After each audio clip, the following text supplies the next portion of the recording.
যেত, ঠিক কিনা বলেন? দুইজন ইলা হইলে খান খান হয়ে যেত। আমাদের রব একজন হইলে ভালো না বেশি হইলে ভালো? কথা বুঝতেছেন? আরে একজনেরই তো মন জোগায় চলতে পারি না, ঠিক কিনা? হ্যাঁ, একজন, তিনি যে আদেশগুলো দিয়েছেন আমাদের দুর্বলতার কারণে আমরা তো পারি না। যদি 10 জন হইতো, ওই 10 জনের হ্যাপি করতে পারতাম, তাদেরকে স্যাটিসফাই করা যেত এত সহজে। 10 জনের 10 নিয়ম থাকতো। একজন বলতো আমার সেজদা দিবি সকালে, আরেকজন বলবে আমার জন্য নামাজ পড়বি 3 বার, আরেকজন বলবে আমার জন্য যাকাত দিবি এতবার, আরেকজন বলতো আমার জন্য কুরবানি দিবা এতবার। তাহলে আমাদের জন্য কঠিন হয়ে যেত, ঠিক কিনা? যদি ইলা একজন না হয়ে একাধিক হতো, একজন বলতো না আমি মহাবিশ্ব এভাবে চালাবো, আরেকজন বলতো না আমার মন চায় এভাবে, আমি এভাবে চালাবো, একজন বলতো সূর্য আমি পূর্ব দিকে উঠাবো, আরেকজন বলতো না আমি দক্ষিণ দিকে উঠাবো, আরেকজন বলবে না আমি উত্তর দিকে উঠাবো। এরকম আছে না নাই? ঝামেলা লেগে যেত। এজন্য বেশি রব হইলে আমাদের জন্য ঝামেলা, খোদা বেশি হইলে আমাদের লস। একজন হওয়াতে আমরা বেঁচে গেছি। বারুয়াখালীবাসী আওয়াজ করে না, কথা বলে না। রব খোদা একজন হওয়াতে আমাদের সুবিধা হয়েছে না? এজন্য আল্লাহ বলেন লা ইলাহা ইল্লাহু, তিনি ছাড়া তোমাদের কোনো ইলাহ নাই, তিনি একজন। লা ইলাহা ইল্লাহু আলিমুল গায়বি ওয়াশ শাহাদা, তিনি প্রকাশ্যেরও মালিক অপ্রকাশ্যেরও মালিক। তিনি যেটা ওপেন এটাও জানেন, যেটা গোপন সিক্রেট ওইটাও জানেন। আলিমুল গায়বি ওয়াশ শাহাদা, তিনি গায়েবের মালিক, গায়েবের জ্ঞানী, যেটা দেখা যায় না, অদৃশ্য, জানা নাই, এটাও তিনি জানেন। এগুলো জানতে তার কোনো মাধ্যমের প্রয়োজন হয় না। অতীতে কি হয়েছে, বর্তমানে কি চলছে, ভবিষ্যতে কি হবে, সব তার জ্ঞানের ভেতরে আছে না নাই? এজন্য আল্লাহ বললেন আলিমুল গায়বি ওয়াশ শাহাদা, তিনি গায়েবের জ্ঞান রাখেন, তিনি দৃশ্য জগতের জ্ঞান রাখেন, তিনি প্রকাশ্য জগতের জ্ঞান রাখেন, তিনি গোপন জগতের জ্ঞান রাখেন। তার কাছে কোনো কিছু গোপন নাই, ঠিক কিনা বলেন? হুয়ার রহমানুর রহিম, তিনি হলেন দয়াময়, তিনি হলেন মেহেরবান। এই যে শুরু হলো 14 নামের প্রথম দুইটা, আর রহমান আর রহিম। হুয়ার রহমানুর রহিম, তিনি হলেন the most gracious, the most merciful, তিনি দয়াময়, তিনি অতিশয় মেহেরবান। সুবহানাল্লাহ বলেন। তার দয়ার কোনো শেষ নাই, তার মায়ার কোনো শেষ নাই।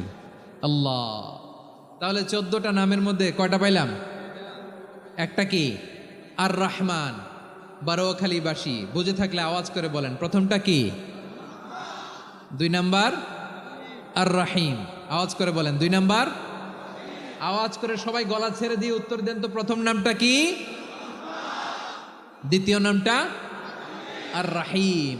রহমান আল্লাহর one of the major names, আল্লাহর মৌলিক নামগুলোর মধ্যে গুরুত্বপূর্ণ একটা নাম হচ্ছে রহমান। গুরুত্বপূর্ণ নাম কি? রহমান, দয়ার সাগর, মায়ার সাগর। রহমানুন ফিদ দুনিয়া ওয়া রহিমুন ফিল আখিরা। এই দুনিয়ার জন্য আল্লাহ রহমান, দুনিয়াতে আল্লাহ সবাইরে দয়া করে, কাফিররেও করে, মুসলিমরেও করে। আর আখিরাতের জন্য তিনি রহিম, সেখানে কাফির মুশরিকদের জন্য আল্লাহর পক্ষ থেকে কোনো দয়া থাকবে না। চিল্লায় বলেন ঠিক কি না? এজন্য আল্লাহ বললেন আমার মৌলিক একটা নাম হলো রহমান।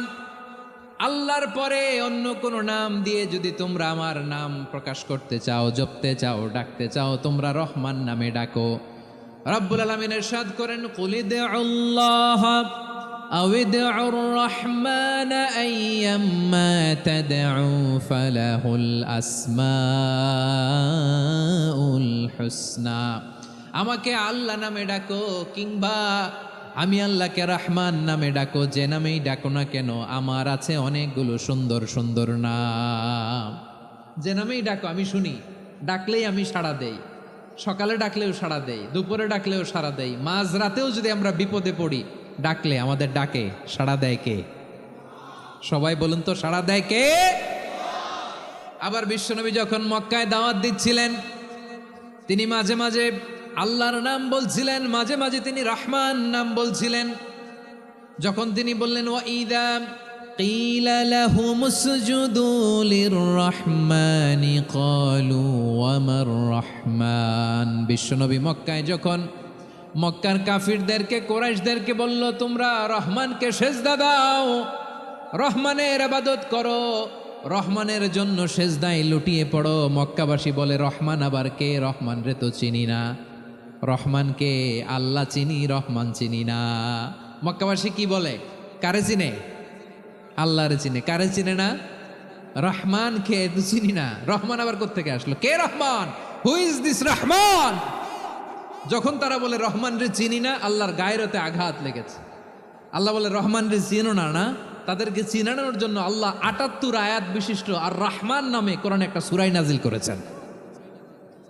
যখন মক্কার কোরাইশরা বলে আল্লাহ চিনি, রহমান চিনি না, আল্লাহ বলে রহমান রে চিনো না, তাহলে চিনে নাও রহমান নামে তিনি ৭৮ আয়াত বিশিষ্ট কালামুল্লাহ মাজিদে একটা গোটা সূরা নাজিল করে দিয়েছেন। তিনি নাজিল করলেন আর রহমানু আল্লামাল কুরআন খালাকাল ইনসানা আল্লামাহুল বায়ান।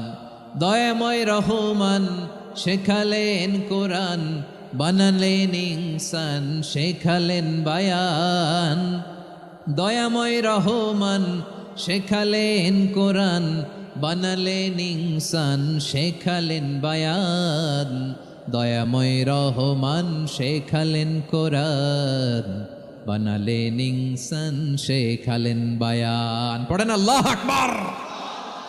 আল্লাহ বলে রহমান কারে বলে চেনো না? শুনে নাও, ৭৮ আয়াত বিশিষ্ট গোটা একটা সূরা নাজিল করে দিলাম, সূরাতু আর রহমান। আর রহমান তিনি দয়ালু, আল্লামাল কোরআন তিনি মানুষকে কোরআন শিখিয়েছেন, খালাকাল ইনসান মানুষ বানিয়েছেন, আল্লামাহুল বায়ান মানুষকে কথা বলা বর্ণনা করা শিখিয়েছেন। পড়েন সুবহানাল্লাহ। গোটা একটা সূরাই নাজিল করেছেন, সূরাতু আর রহমান। আমার বারোখালীর ভাইয়েরা, তার নাম হচ্ছে আর রহমান আর রাহিম, মানে দয়াময় মেহেরবান। তার দয়া যে কত বেশি আপনি কল্পনাও করতে পারবেন না, আপনি কল্পনাতেও আনতে পারবেন না তার দয়া কত বেশি। বিশ্বনবী সাল্লাল্লাহু আলাইহি ওয়াসাল্লাম ফরমান, লাম্মা কাদাল্লাহুল খালকা কাতাবা ইনদাহু ফাওকা আরশিহি। আল্লাহ যখন মহাবিশ্বের সব সৃষ্টি করে সারলেন, তিনি আরশের উপরে লিখলেন সাবাকাত রাহমাতি গাদাবি, সাবাকাত রাহমাতি গাদাবি। কোথায় লিখছে? আরশের উপরে। আওয়াজ করে বলেন তো কোথায় লিখেছে? আরশের উপরে আল্লাহ লিখলেন সাবাকাত রাহমাতি গাদাবি। এর মানে হলো আমার দয়ার কাছে, আমার ভালোবাসার কাছে আমার ক্রোধ পরাজয় বরণ করেছে।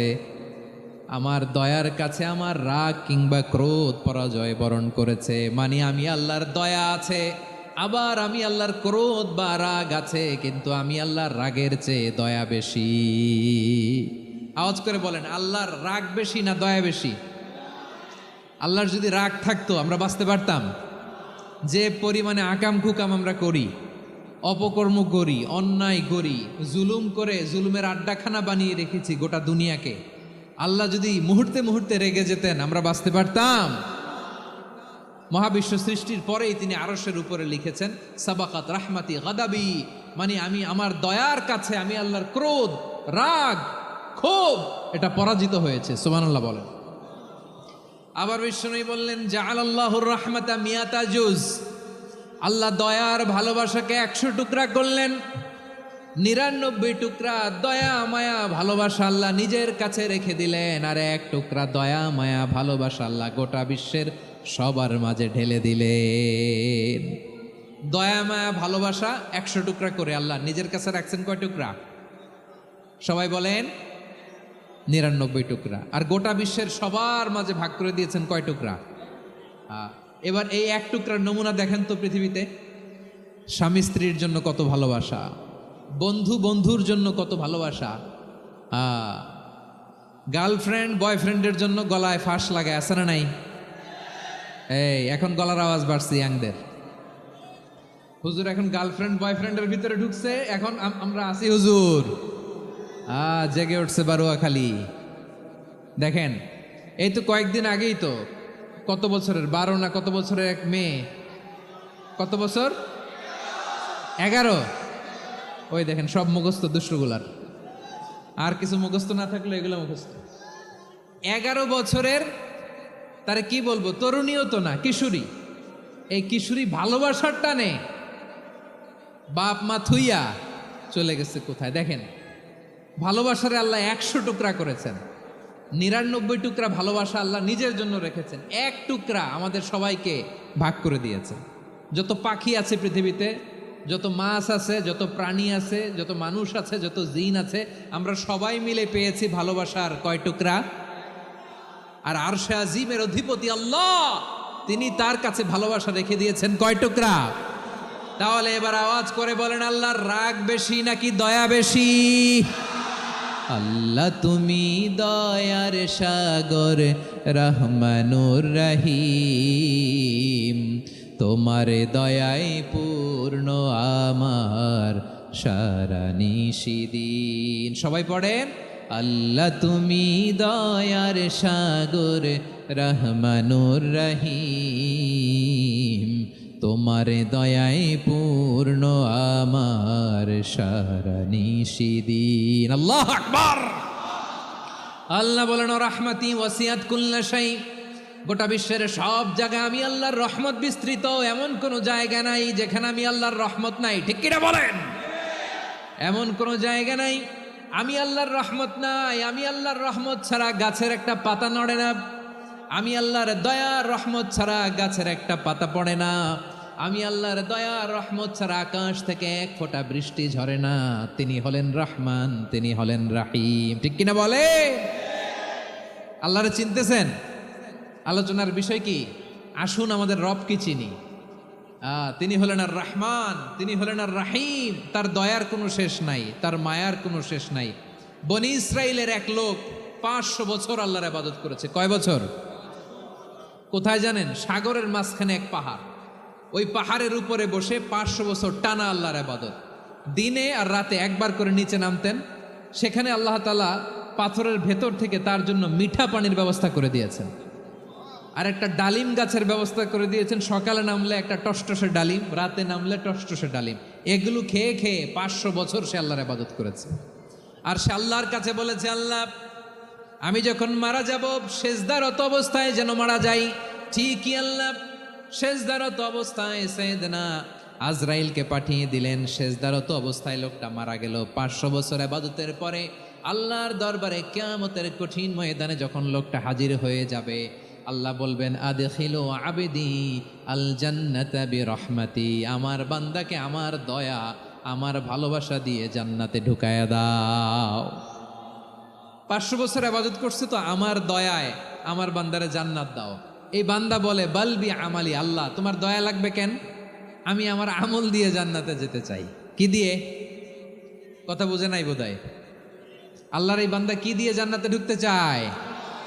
আমল দিয়ে। আল্লাহ বলছে, আমার দয়ায় আমার বান্দারা জান্নাতে নিয়ে যাও ফেরেশতারা। এ বলে, আল্লাহ তোমার দয়া লাগবে কেন? সেজদা তো কম দেই নাই, জিকির করতে করতে 500 বছর শেষ করে দিলাম, আবার তোমার দয়া লাগবে?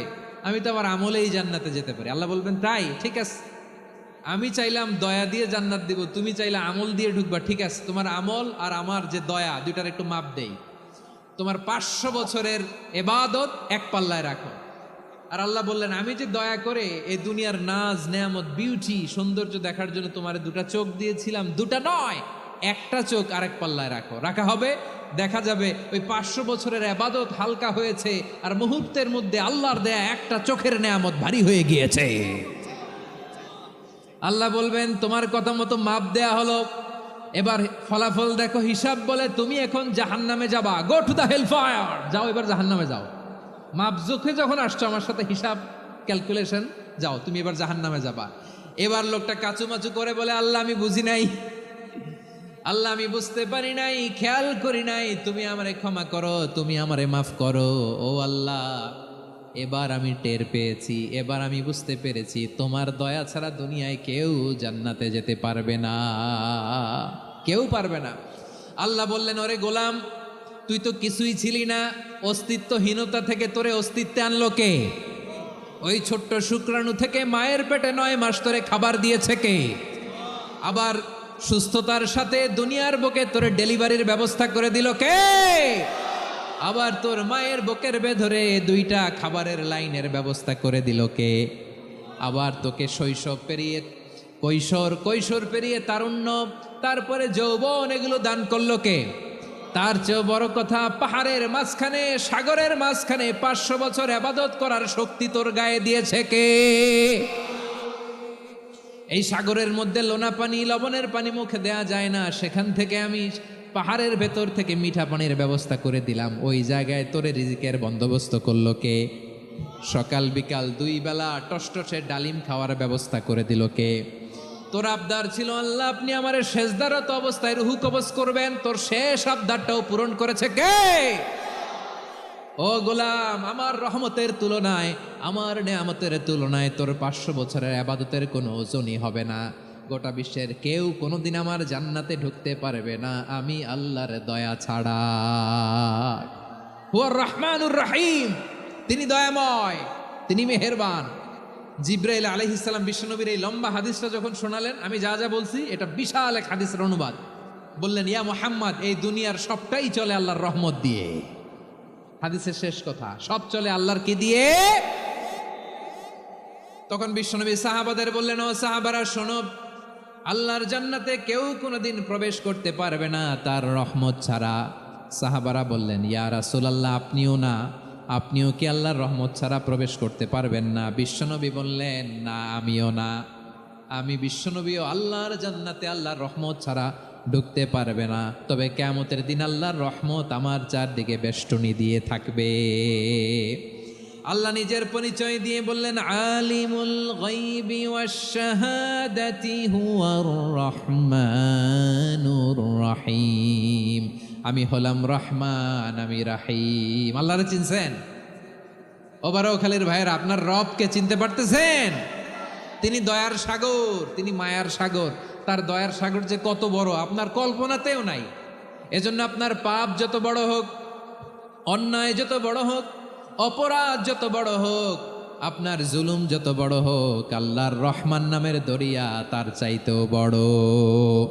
আল্লাহ বলেন, খুলিয়া ইবাদিয়াল্লাযীনা আসরাফু আলা আনফুসিহিম লা তাকনাতু মির রাহমাতিল্লাহ ইন্নাল্লাহা ইয়াগফিরুয যুনুবা জামিআ ইন্নাহু হুয়াল গফুরুর রহিম। ও আমার গুনাহগার বান্দারা শোনো, জুলুম করেছো, ভুল করেছো, অন্যায় করেছো, আল্লাহর রহমত থেকে নিরাশ হয়ো না। আমরা বিশ্বাসীরা কশিনকালেও আল্লাহর রহমত থেকে নিরাশ হব না। ঠিক কিনা বলেন? আল্লাহর রহমত থেকে নিরাশ হবেন? ভুল করে ফেলছেন, আরে ভুল তো সবাই করে। পাপ হয়েছে, আরে পাপ তো সবার আছে। আমরা সবাই পাপী, সবাই পাপী। যত পাপ হোক, ভুল হোক, অন্যায় হোক, অনুতপ্ত হয়ে তওবা করে, অজু করে, জায়নামাজটা বিছিয়ে, সেজদা দিয়ে চোখের পানি ছাড়েন। চোখের বেয়ে পড়া পানি আল্লাহর কাছে যে কত প্রিয়। অনুতপ্ত বান্দার চোখের পানির ফোঁটা তার চোখ বেয়ে, নাকের ডগা বেয়ে জমিনে ড্রপ করার আগেই আল্লাহর ওই বান্দার সব গুনাহ মাফ করে দেয়। আল্লাহ বললেন, আমি রহমানুর রহিম, আমি দয়াময়, আমি মেহেরবান। এরপর আল্লাহ বললেন, হুয়াল্লাহুল্লাযী লা ইলাহা ইল্লা হুয়াল মালিকুল কুদ্দুসুস সালামুল মুমিন। ওয়াল্লাহুল্লাযী, তিনি এমন আল্লাহ, লা ইলাহা ইল্লাহু, তিনি ছাড়া কোনো ইলাহ নাই। আল মালিক, তিনি হলেন আল মালিক। দুইটা শেষ, আর রহমান আর রাহিম শেষ। এবার আল্লাহ 3 নাম্বার গুণবাচক নামের পরিচয় দিচ্ছেন। আল্লাহ বলছেন, আমি হচ্ছি আল মালিক। আমি কি? মানে সম্রাট। আল মালিক মানে হচ্ছে the king, the king of kings. সব রাজার বড় রাজা, মহারাজা। তার চেয়ে বড় রাজা আর কেউ নাই, তার চেয়ে বড় সম্রাট আর কেউ নাই, তার চেয়ে বড় ক্ষমতাধর সত্তা মহাবিশ্বে দ্বিতীয় কেউ নাই। চিৎকার করে বলেন ঠিক কিনা? তিনি আল মালিক। আল মালিক মানে ক্ষমতাধর, ক্ষমতার মালিক, রাজা ধীরাজ বাদশাহ। তার ক্ষমতা আর আমাদের ক্ষমতা একরকম নাকি? হ্যাঁ, আমাদের দুনিয়াতে ক্ষমতা অস্থায়ী ক্ষমতা, ঠিক কিনা বলেন? আইজ আছে কাল নাই, এরকম না ক্ষমতা? আল্লাহর ক্ষমতাও তো এরকম না, আইজ আছে কাল নাই এরকম। দুনিয়াতে দেখবেন কোন দেশের প্রেসিডেন্টের 4 বছরের ক্ষমতার মেয়াদ, কোন দেশে 5 বছরের। আল্লাহর কয় বছরের? 10 বছরের নাকি 20 বছর, 100 বছর। আল্লাহর ক্ষমতার মেয়াদ কতদিন বলেন? বুঝে থাকলে বলেন তো। চিরকাল তার ক্ষমতার মেয়াদ। চিল্লায় বলেন ঠিক কিনা? নিরঙ্কুশ ক্ষমতা, একচ্ছত্র ক্ষমতা বলতে যা বুঝায় এই ক্ষমতা একমাত্র আল্লাহরই আছে। আমাদের ক্ষমতার জন্য আমরা ডিপেন্ড করতে হয়, ওর ডিপেন্ড লাগে, ওই জনমত নেওয়া লাগে, ওই জনগণের কাছে যাওয়া লাগে, ভোট চাওয়া লাগে, এরা ভোট দিলে এরপরে আমরা আসবো, ঠিক কিনা? আবার জনগণ না চাইলে আমরা নাই। আল্লাহর ক্ষমতা কি এরকম? হ্যাঁ, আবার দেখবেন দুনিয়াতে ক্ষমতায় যাওয়ার জন্য জোট করা লাগে, জোট। জোটের রাজনীতি আছে না নাই? জোট হয়, শরিক হয়, এই হয় সেই হয়, নানাভাবে দুনিয়াতে ক্ষমতায় আসতে হয়। আল্লাহ বলে আমার ক্ষমতার জন্য কারো উপর বিন্দু পরিমাণ আমার ডিপেন্ড করা লাগে না।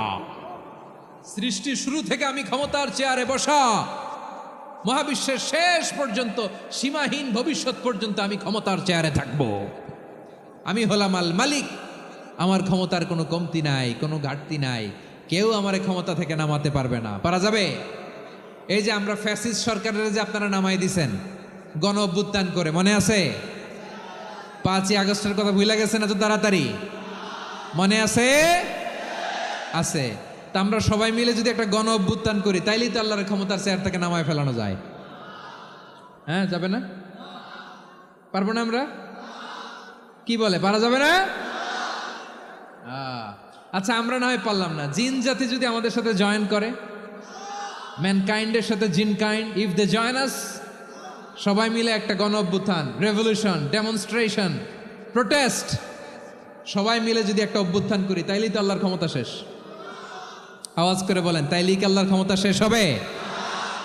এই যে বারোয়াখালীর ভাইয়েরা, এদিকে কি হচ্ছে আমি তো দেখতে পাচ্ছি, এরকম হলো কেন? তোমরা খালি বোতল ছুড়লা কেন দু একজনের উপরে? হ্যাঁ, আমার দিকে তাকাও। প্রিয় ভাইয়েরা, শান্ত হন, আমার দিকে তাকান, আর অল্প কয়েক মিনিট আমার দিকে তাকান। কেউ কিছু ছুঁড়ে মারবেন না কারো দিকে, মেহরবানি করে আমার দিকে তাকান। তাহলে আমরা সবাই মিলে একটা গণ অভ্যুত্থান যদি করি, আল্লাহর ক্ষমতা থেকে নামানো যাবে? আল্লাহ বলেন না, আমি হলাম আল মালিক, আসল ক্ষমতার মালিক, the king of kings, the owner of ultimate power, the owner of ultimate authority, the owner of ultimate sovereignty. নিরঙ্কুশ একচ্ছত্র ক্ষমতার মালিক হচ্ছি আমি আল্লাহ। আল্লাহ তাআলা সূরা মুলকের শুরুতে বলছেন, তাবারাকাল্লাযী বিয়াদিহিল মুলকু ওয়া হুয়া আলা কুল্লি শাইইন কাদির। মহিমান্বিত সত্তা, যার হাতে ক্ষমতা, তিনি যা চান তাই করতে পারেন। আওয়াজ করে বলেন তো তিনি কে?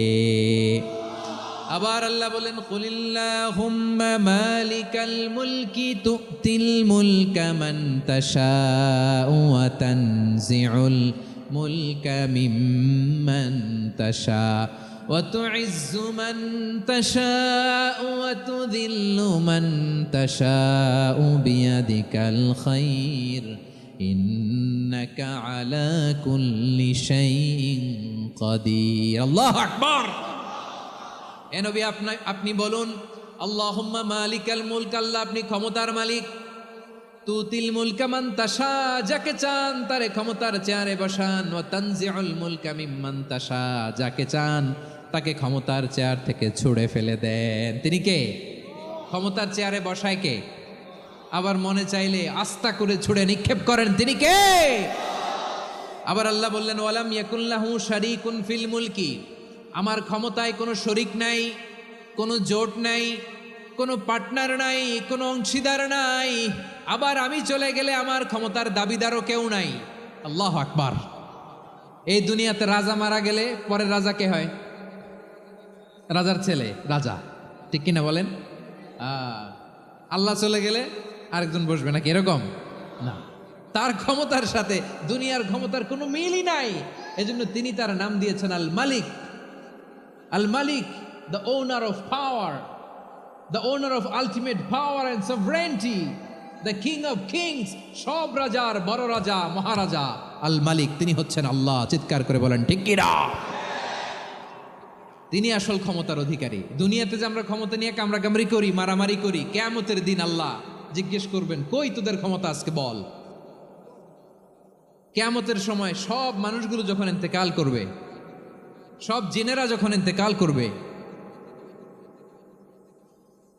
সব ফেরেশতারা যখন ইন্তেকাল করবে, বাকি থাকবে মালাকুল মাউত। মালাকুল মাউত এসে বলবে, আল্লাহ আপনার কথা মতো সবাই শেষ, মানুষগুলো নাই, জিনগুলো নাই, আমার সতীর্থ ফেরেশতাগুলো নাই, মহাবিশ্বে আর কেউ নাই। আল্লাহ বলে এখন কে আছে? মালাকুল মউত বলবে আল্লাহ তুমি আছো আর আমি। তুমি তো আল হাইয়্যু আল কাইয়্যুম, অবিনশ্বর, শাশ্বত, চিরঞ্জীব, কোনোদিন মরবা না। তুমি আছো আর তোমার গোলাম আমি আছি আজরাইল। মহাবিশ্বে কয়জন আছে মাত্র? জোরে বলেন। এক হচ্ছেন আর হচ্ছে মালাকুল মউত। আল্লাহ তুমি আছো আমি আছি। আল্লাহ বলবে ঠিক আছে এবার তোমার মরণের পালা, মুত ইয়া মালাকাল মউত, হে মৃত্যুর ফেরেশতা তুমি মরো। মালাকুল মউত আল্লাহর আদেশ বাস্তবায়ন করতে যে বিকট একটা চিৎকার দিয়ে মৃত্যুবরণ করবে। ওই চিৎকার দুনিয়ার মানুষেরা, চিৎকারের আওয়াজ যদি দুনিয়ার মানুষেরা শুনতে পেত, দুনিয়ার মানুষের প্রত্যেকের কানের পর্দা ফেটে মুহূর্তের মধ্যে সব লাশ হয়ে জমিনে পড়ে রইত। ভয়ঙ্কর চিৎকার দিয়ে মালাকুল মউত বিদায় নিবে, কেউ নাই। এবার বলেন তো মহাবিশ্বে মহাশূন্য, কেউ নাই। উপরে নিচে সামনে পেছনে ডানে বায়ে কোনো সত্তা, কোনো জীবিত সত্তার আছে? একজন ছাড়া, তিনি কে? কুল্লু মান আলাইহা ফানি ওয়া ইয়াবকা ওয়াজহু রাব্বিকা যুল জালালি ওয়াল ইকরাম। পড়েন ফাবিআইয়ি আলাই রাব্বিকুমা তুকাযযিবান। কেউ থাকবে না একজন ছাড়া, একজন ছাড়া। এই ড্রোন দেখে হাত নাড়ালে হবে? আমার দিকে তাকাইতে হবে, কথা শুনতে হবে। মহাবিশ্বে কেউ নাই, একজন সত্তা ছাড়া। আওয়াজ করে বলেন তিনি কে? এবার আল্লাহ ডেকে বলবেন লিমানিল মুলকুল ইয়াউম, লিমানিল মুলকুল ইয়াউম। ক্ষমতা কার? Who belongs the kingdom today, who belongs the power authority today, who belongs the sovereignty today. আজকে ক্ষমতা কার? দুনিয়াতে ক্ষমতা নিয়ে এত কামড়াকামড়ি, দুনিয়াতে চেয়ার নিয়ে এত মারামারি, এত অত্যাচার, এত রক্তপাত, এত ব্লাডশেড। আজকে বলো তো ক্ষমতা কার? কার ক্ষমতা? মহাশূন্যে কোনো আওয়াজ নাই, শুধু আমার রবই বলবেন লিমানিল মুলকুল ইয়াউম। আজকে ক্ষমতা কার? কোনো আওয়াজ নাই, উত্তর দেওয়ার মতো জীবিত কোনো সত্তা নাই, ফলে কেউ উত্তর দিতে পারবে না। আল্লাহ নিজেই প্রশ্নের উত্তর দিয়ে বলবেন লিল্লাহিল ওয়াহিদিল কাহ্হার। একচ্ছত্র অধিপতি, ক্ষমতার মালিক আল্লাহ ছাড়া কারোর জন্য কোনো ক্ষমতা নাই। চিল্লায় বলেন ঠিক কি না? তাহলে আর রহমান আর রাহিমের পরে আমরা জানলাম আমার আল্লাহর আরেকটা সুন্দর গুণবাচক নাম হচ্ছে আল মালিক। কি নাম? আল মালিক, মানে দ্য কিং, রাজাধিরাজ, সব রাজার বড় রাজা, মহারাজা। এরপরে 4 নম্বরে আল্লাহ বললেন আল কুদ্দুস, তিনি হলেন আল কুদ্দুস। আল কুদ্দুস মানে হচ্ছে অতি পবিত্র, মহাপবিত্র, the most holy, the absolutely pure, যার কোনো খুঁত নাই। আল্লাহর কোনো খুঁত আছে? তিনি মহাপবিত্র। আল্লাহর পবিত্রতা যখন আমরা বর্ণনা করি আল্লাহ খুশি হয়ে যান, কারণ তার সত্তার একটা বৈশিষ্ট্য হচ্ছে তিনি আল কুদ্দুস। বারোয়াখালীবাসী আল্লাহর নামটা একটু জপেন না, বলেন আল কুদ্দুস। সবাই আওয়াজ করে আল কুদ্দুস। অতি পবিত্র, তার মধ্যে কোনো অপবিত্রতার ছিটে ফোঁটা নাই। মহাপবিত্র, the most pure, the most holy, অতি পবিত্র। ফেরেশতারা বলেছিল আল্লাহ আপনি মানুষ কেন বানাবেন? নাহনু নুসাব্বিহু বিহামদিকা ওয়া নুকদ্দিসু লাক। এই যে নুকদ্দিসু কুদ্দুস পাইছেন? তারা বলেছিল আল্লাহ মানুষ কেন বানাবেন? মারামারি করবে, আমরাই তো ভালো, আমরাই আপনার মহিমা বর্ণনা করি, আমরাই আপনার পবিত্রতা বর্ণনা করি। নুকদ্দিসু লাক, তার মানে আল কুদ্দুস। আবার আমার নবী বিশ্বনবী যখন সিজদায় লুটিয়ে পড়তেন, আম্মা জানা এসে বলেন আমরা তো সিজদার মধ্যে সুবহানা রাব্বিয়াল আলা বলেই শেষ, কিন্তু বিশ্বনবী তাহাজ্জুদের নামাজে, নফল নামাজে, সুন্নত নামাজে 3 বার সুবহানা রাব্বিয়াল আলা তাসবিহ পড়ার পরে তিনি পড়তেন সুবহুন কুদ্দুসুন রাব্বুল মালাইকাতি ওয়ার রূহ। সুবহ কুদ্দুস রব্বুল মালাইকাতি ওয়ার রূহ। সিজদায় লুটিয়ে পড়ে বিশ্বনবী এই দোয়াটা পড়তেন। নফল নামাজে, সুন্নাত নামাজে কিংবা তাহাজ্জুদের নামাজে সুবহানা রাব্বিয়াল আলার পরে কি পড়তেন? সুবহুন। আওয়াজ করে বলেন সুবহুন কুদ্দুসুন রব্বুল মালাইকাতি ওয়ার রূহ। মানে আল্লাহ আপনি প্রশংসিত, আল্লাহ আপনি অতি পবিত্র, আপনি সব ফেরেশতা কুলের রব, ফেরেশতাদের সরদার জিব্রাইলের রব। সুবহানাল্লাহ। আজকে থেকে পড়বেন সিজদায়, হ্যাঁ বারোয়াখালীবাসী পড়বেন নাকি হুজুর নামাজে তো পড়ি না? হ্যাঁ, এরকম নফল নামাজে, তাহাজ্জুদের নামাজে, সুন্নত নামাজে সিজদার যে তাসবিহ সুবহানা রাব্বিয়াল আ'লা 3 বার পড়ার পরে আমার ভাইয়েরা, মহিলা প্যান্ডেলে আমার যে মায়েরা বোনেরা আছে, আজকে তো রেকর্ড হয়ে যাবে, কালকেই ভিডিও পেয়ে যাবেন। 3 বার সুবহানা রাব্বিয়াল আ'লা পড়ার পরে পড়বেন সুবহুন কুদ্দুসুন রব্বুল মালাইকাতি ওয়ার রূহ। পড়বেন তো ইনশাআল্লাহ। আবার বিশ্বনবী বলেন ইন্নাল্লাহা তাইয়্যিব লা ইয়াকবালু ইল্লা তাইয়্যিবা। আল্লাহ পবিত্র, পবিত্রতা ছাড়া তিনি কিছু গ্রহণ করেন না, অপবিত্র কোনো কিছু আল্লাহ গ্রহণ করে না। অনেকে আছে ঘুষ খায়, সুদ খায়, অন্যায় অপরাধ চাঁদাবাজি যা আছে সব করে, হারাম টাকা, হারাম উপার্জন। এই হারাম উপার্জন দিয়ে আবার মসজিদ বানায়, আছে না নাই? ইনকাম সবটাই হারাম, ওইটা দিয়ে আবার এতিমখানা বানায়, আছে না নাই? আছে। ওইটা আল্লাহ কবুল করবে না, কারণ আল্লাহ নিজে পবিত্র। পবিত্র না হলে কিছুই অ্যাকসেপ্ট করেন না। সুবহানাল্লাহ পড়েন। তাহলে বুঝলাম তিনি আল কুদ্দুস মানে অতি পবিত্র। এরপরে আল্লাহ বলেন আমি হচ্ছি আসসালাম। আওয়াজ করে বলেন আসসালাম। আসসালাম মানে হচ্ছে শান্তির আধার। সালাম মানে কি? শান্তির আধার, যার কাছ থেকে শান্তি আসে। দ্য সোর্স অফ পিস, তিনি শান্তির আধার। এজন্য আমরা একে অপরের সাথে দেখা হলে কি বলি? সালাম। কি বলি? সালাম সালাম হাজার সালাম সকল শহীদ স্মরণে, আমার হৃদয় রেখে যেতে চাই তাদের স্মৃতির চরণে। সবাই বলেন সালাম সালাম হাজার সালাম সকল শহীদ স্মরণে, আমার হৃদয় রেখে যেতে চাই তাদের স্মৃতির চরণে। পড়েন আমিন। আমরা সকল ভাষা শহীদ, সকল মুক্তিযোদ্ধা, তাদের জন্য দোয়া করি। এবং 24-এর ছাত্র নাগরিক অভ্যুত্থানে যারা শাহাদাতের সর্বোচ্চ নাজরানা পেশ করে এই নতুন ভোরের বাংলাদেশ আমাদেরকে উপহার দিয়েছে, তাদের জন্য আল্লাহর কাছে দোয়া করি। সবাই বলেন আমিন। আমার প্রিয় বারোয়াখালীবাসী, আপনার কি ক্লান্ত হয়ে গেছেন? কষ্ট হচ্ছে? তাহলে 2-4 জন দাঁড়াচ্ছেন কেন? এই যে 2-1 জন যে বোতল ছুঁড়ে মারছো, তোমাদেরকে কি আমি দেখি নাই মনে করছো? এই বোতল ছুঁড়ে মারলা কেন? বসো বসো। হ্যাঁ, মেহেরবানি করে বসবেন, মেহেরবানি করে বসবেন। সবাই আওয়াজ করে তাকবীর পড়ুন, লিল্লাহে তাকবীর। এই আপনাদের গলার আওয়াজ। এতগুলো মানুষ তাকবীর পড়লে এতটুকু আওয়াজ হয় আমি বিশ্বাস করি না। আওয়াজ করে পড়েন সবাই, লিল্লাহে তাকবীর, লিল্লাহে তাকবীর, লিল্লাহে তাকবীর। আল্লাহর একটা নাম হচ্ছে আসসালাম, মানে হচ্ছে শান্তির আধার, দ্য সোর্স অফ পিস। শান্তি দেওয়ার মালিককে। এজন্য শান্তি চাইবো কার কাছে? আল্লাহ তুমি আমার দেশটাকে শান্তিময় করো, বলেন আমিন। আল্লাহ তুমি আমাদের পরিবারে শান্তি নসিব করো, পড়েন আমিন। আল্লাহ আমাদের জীবনটাকে তুমি শান্তিময় করো, পড়েন আমিন। এজন্য বিশ্বনবী সালাম ফিরানোর পরে 3 বার পড়তেন আস্তাগফিরুল্লাহ, আস্তাগফিরুল্লাহ, আস্তাগফিরুল্লাহ। এরপরে বিশ্বনবী পড়তেন আল্লাহুম্মা আনতাস সালাম ওয়া মিনকাস সালাম তাবারাকতা রাব্বানা ইয়া যাল জালালি ওয়াল ইকরাম। ও আল্লাহ আপনি শান্তির আধার, আপনার কাছ থেকে শান্তি আসে, আপনি বরকতময়। এই দোয়াটা পড়েন আপনারা? সালাম ফিরানোর পরে পড়েন না? পড়বেন আজকে থেকে। আল্লাহুম্মা আনতাস সালাম ওয়া মিনকাস সালাম তাবারাকতা ইয়া যাল জালালি ওয়াল ইকরাম। আবার জান্নাতের আরেকটা নাম হচ্ছে দারুস সালাম, মানে শান্তির ঘর। জান্নাতের আরেকটা নাম কি? দারুস সালাম। ওই দারুস সালামে আমরা যেতে চাই কি চাই না? আমরা ওই জান্নাতের অধিবাসী হতে চাই কি চাই না?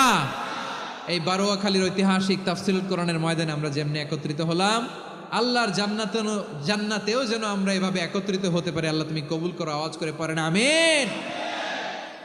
সালামের পরে আল্লাহ বললেন আল মুমিন। আমার আরেকটা নাম হচ্ছে আল মুমিন। আল মুমিন মানে হচ্ছে নিরাপত্তা দানকারী। আমাদের নিরাপত্তা দেয় কে? নাকি পুলিশ বাহিনী, নাকি বিজিবি, র্যাব, সেনাবাহিনী, হ্যাঁ, নাকি এই যে ফায়ার সার্ভিস? কারা নিরাপত্তা দেয়? আজকের এই প্রোগ্রামের জন্য আমাদের ফায়ার সার্ভিসের ভাইরা অনেক কাজ করেছেন, আমি শুনেছি। ভাইরা স্পেশালি দোয়া চেয়েছেন এবং তাদের একটা সুনাম আছে বাংলাদেশে। জীবনের ঝুঁকি নিয়ে ফায়ার সার্ভিস বাহিনী তারা বিপন্ন মানবতাকে রক্ষা করে, ঠিক কিনা বলেন? আমি ভাইদের জন্য দোয়া করি, এই ফায়ার সার্ভিস ইউনিটকে, এই ডিপার্টমেন্টকে আল্লাহ তাআলা তুমি কবুল করো। ওনারা আমাদের শৃঙ্খলা, শান্তি শৃঙ্খলা, সিকিউরিটি এনশিওর করেন, কিন্তু আসল নিরাপত্তা দেওয়ার মালিককে। অনেক সময় এরকম হয় না যে অনেক সিকিউরিটি দিয়ে রাখছে, কিন্তু স্নাইপার দিয়ে এমনভাবে গুলি করছে একেবারে বড় সাহেবের মাথায় যে গুলি লাগছে, আছে না নাই? এখন সবাই মিলে বডিগার্ডের ধরে, যাই বেটা বডিগার্ড, এত টাকা দিয়ে বডিগার্ড রাখছি, আমাদের স্যারের মাথায় গুলি লাগলো কিভাবে? তো বডিগার্ড বলে আপনার স্যারের বডি তো আছে, এই যে বডি নিয়ে যান। আমি তো রুহু গার্ড না, রুহু গার্ড হচ্ছে একজন, চিল্লায় বলেন তিনি কে? আমার ভাইরা, দুনিয়া